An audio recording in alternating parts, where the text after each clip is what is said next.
Why does a 15-minute doctor visit cost more than a week of groceries? Why does an ambulance ride feel like a financial disaster before it even shows up? And why do so many Americans avoid the doctor? Not because they feel fine, but because they're afraid of the bill. For millions of people in the United States, healthcare isn't just about getting better. It's about surviving the cost. People don't delay care because they're careless. They delay it because one wrong decision can wreck their finances. You wake up with chest pain, and instead of asking, "How bad is this?" the first thought is, "How much will this cost me?" That alone tells us something is deeply wrong. The problem starts with confusion. Most Americans don't actually know what anything costs in healthcare until after it happens. You walk into a clinic, you sign forms you don't fully understand, and weeks later, a bill arrives that feels disconnected from reality. There's no menu, no upfront price, no warning. And when you finally open that envelope, the numbers are so high they feel unreal. People panic. Some ignore the bill. I do. Some put it on credit cards. Some just stop going to the doctor altogether. This fear becomes part of daily life.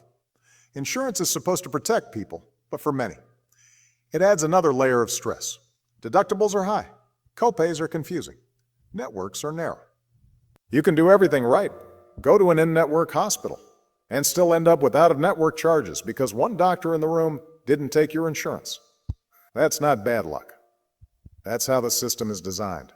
Hospitals don't operate on simple pricing. They inflate costs because insurance companies negotiate behind closed doors. The price on your bill is not the real price. It's a number built for negotiation, and most patients don't know they're allowed to negotiate. Then there's emergency care. In an emergency, you don't shop around. You don't ask questions. You act. And the system knows that. Ambulances, emergency rooms, and specialists charge premium prices because they can. People receive bills for thousands of dollars for rides that last minutes and treatments they didn't even request. It feels like punishment for getting sick. Over time, this creates a dangerous habit. People avoid care until small problems become big ones. And that's how health problems turn into financial disasters. Now let's talk about the solution, because surviving this system doesn't require being rich. It requires being informed and intentional. The first and most important step is slowing down. Whenever the situation is not life-threatening, pause and ask questions. Ask what something costs before it happens. Ask if there is a cash price.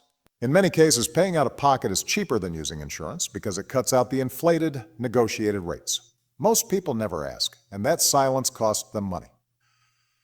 When a medical bill arrives, never pay it immediately. This is critical. Request an itemized bill. Go line by line. Look for charges that don't make sense, services you didn't receive, or duplicate fees. Medical billing errors are extremely common. Hospitals expect a percentage of patients to challenge bills, and they build flexibility into the system for that reason. Call the billing department. Say you cannot afford the bill and ask what options exist. Payment plans, discounts, and financial assistance programs are real, but they are rarely advertised. Choosing the right place for care is another major solution. Emergency rooms are for life-threatening situations only. For infections, minor injuries, or routine problems, urgent care clinics often provide the same treatment at a fraction of the cost. This single decision can save hundreds or even thousands of dollars. And when it comes to prescriptions, never assume your pharmacy is the cheapest option. Prices vary wildly. Ask about generics. Compare pharmacies. Ask your doctor if a lower-cost alternative exists. These small questions add up to major savings. But the most important solution is a mindset shift. In the United States, healthcare is not a favor being done for you. It is a financial transaction. That does not make doctors the enemy. It means the system rewards those who ask questions and penalizes those who don't.